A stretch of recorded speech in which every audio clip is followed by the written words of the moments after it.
Senator Jindal, there's a new trade deal the Obama administration has completed with 11 other Pacific nations. The U.S. Trade Representative's office says that deal will cut 18,000 different tariffs on American goods sent to the Pacific. It will cut tariffs on goods made in your state of Louisiana by as much as 40%. You've been a skeptic about this deal. Now that the details are public, are you going to be for it? I was absolutely a skeptic of giving this president more power. He negotiated a bad deal with Iran. He breaks the law routinely. I don't know why Congress would want to concede more authority to him. Look, this trade deal is 6,000 pages long. Unlike Obamacare, I think we should read it before we decide whether we're to vote for it or not vote for it. I am for trade deals, but I want to make sure they're fair trade deals. I want to come back to something that Chris had said earlier. Look, I absolutely agree we've got to beat Hillary Clinton. But just sending any Republican's not good enough. We've had a Republican majority in the Senate and the House. What has changed? If we send another big government Republican to the White House, we will not do enough to fix what is wrong in this country. Chris, I think records matter. I think the way we govern matter. Under your leadership in New Jersey, your budget's gone up 15%. It's gone down 26% in Louisiana. It has gone up $5 billion in New Jersey. It's gone down $9 billion in Louisiana. In New Jersey, you've had 9 credit downgrades, setting a record. We've had 8 credit upgrades in Louisiana. My point is this. If politicians say they're going to be conservative, they say they're going to cut spending, but they don't do it, why should we send them to D.C.? It gets harder, not easier, when we send them to D.C. Let's not be a second liberal party. Let's actually cut government spending. Let's grow the American economy. Let's not just beat Hillary. Let's elect a conservative to the White House, not just any Republican. Governor Christie?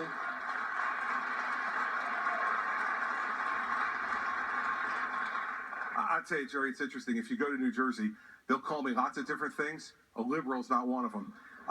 And I would say this. I have great respect for Bobby's record in Louisiana. I think he's been a wonderful governor, and I think he's provided outstanding leadership for that state, and I respect him for what he's done. And I think that all of us deserve that same level of respect. And my point is this. You know, the differences between me and Bobby Jindal, we can talk about those, and obviously Bobby wants to spend a lot of time tonight talking about that.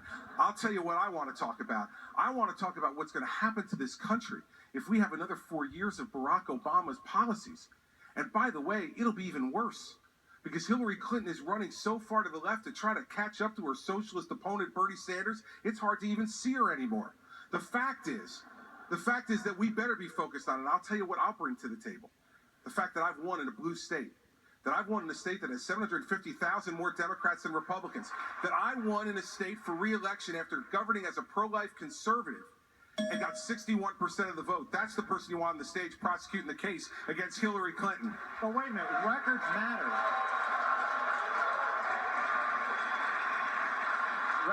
Records matter. Yes, we've got to beat Hillary Clinton, but Chris, it's also true that you expanded food stamps at a time that we've got record numbers of Americans on food stamps. It's also true you caved into Obamacare, you expanded Medicaid. We've got a choice in front of us. This is an important debate. This is not about comparing Louisiana to New Jersey or Bobby to Chris. This is an important debate for the American people. This is supposed to be an economics debate. Let's have a debate. Do we want to grow government, or do we want to grow the American economy? Do we want to grow dependence on government, or do we want to grow good-paying jobs in the private sector? Right. You don't grow the economy by putting more people on food stamps, more people in Medicaid. You grow the economy by cutting government, cutting spending. That's what we've done in Louisiana. You haven't done that in New Jersey. We need a conservative, not a big government Republican in D.C. Last word briefly. So let me just say this. It's interesting. I complimented Bobby. Imagine how much time he'd want if I actually criticized him. I mean, you know, the fact is, he's done a nice job down in Louisiana, and I don't have any problem with the job he's done. I've cut spending $2 billion except for our pension and health care in New Jersey, which is driven predominantly by Obamacare. We have reduced the number of employees we have in the state payroll by 15%. But you know what? The people out there don't care about any of that. You know what they care about? They care about who's going to be able to beat Hillary Clinton, who's going to keep their eye on the ball. I'm going to keep my eye on the ball. Thank you both governors. This is about how we move our country forward. Look, this is not about between me and Chris. This I'd like to is get the that Republican Party. opportunity. All right, Governor Jindal, We're going to be the party of cutting government let me get in here, because the next question is to you, and it's on Obamacare. It is still unpopular with the American people. You've seen the polls. They show nearly half the country still opposes this law. You have been critical of your GOP opponents, some of them standing on the stage tonight, others later, notably Ted Cruz, for not having comprehensive plans. You say you do. What specifically makes your plan to replace Obamacare better than the opponents, some of them standing next to you? Well, look, only one other candidate actually has a plan. That's Jeb Bush, and he creates a new entitlement program. My plan actually gets rid of all of Obamacare. It's great that Senator Cruz will shut down the government over Obamacare, but he still hasn't given us his plan to get rid of it. It's great that other Republicans talk about getting rid of it. When you go to a town hall in Iowa or New Hampshire, ask them how they're going to actually get rid of it. My plan has been online for over a year.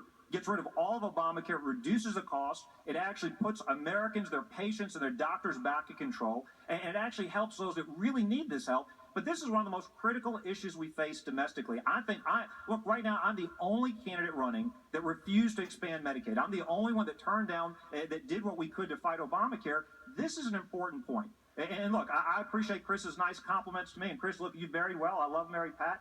But this isn't about me and Chris. This is about the country, and this is about what direction. This is the most important election in our lifetimes. Folks, a couple of years ago, they told us, given the Republican majorities in the House and the Senate, they'd stop Obamacare and amnesty and the bad Iran deal. Nothing changed. If they fooled us once, shame on them. If they fooled us twice, shame on us. Don't let them fool us again. Chris, look, I'll give you a ribbon for participation and a juice box, but in the real world, it's about results. It's about actually cutting government spending, not just talking about cutting government spending. Yeah. Governor Jindal, thank you. Yeah, listen, we've stopped Obamacare in New Jersey because we refuse to participate in the federal exchange. But here's the bigger issue. What do you think is going to happen when Hillary Clinton's elected president of the United States?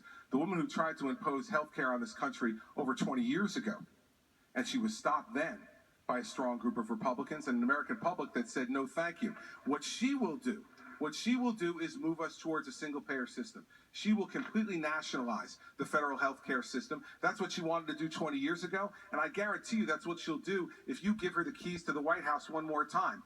The fact is we need someone who knows how to beat Democrats, in a Democratic area. I've done it twice as governor of New Jersey, and Hillary Clinton doesn't want 1 minute on that stage with me next September when I'm debating her and prosecuting her for her vision for America. Let me settle this argument.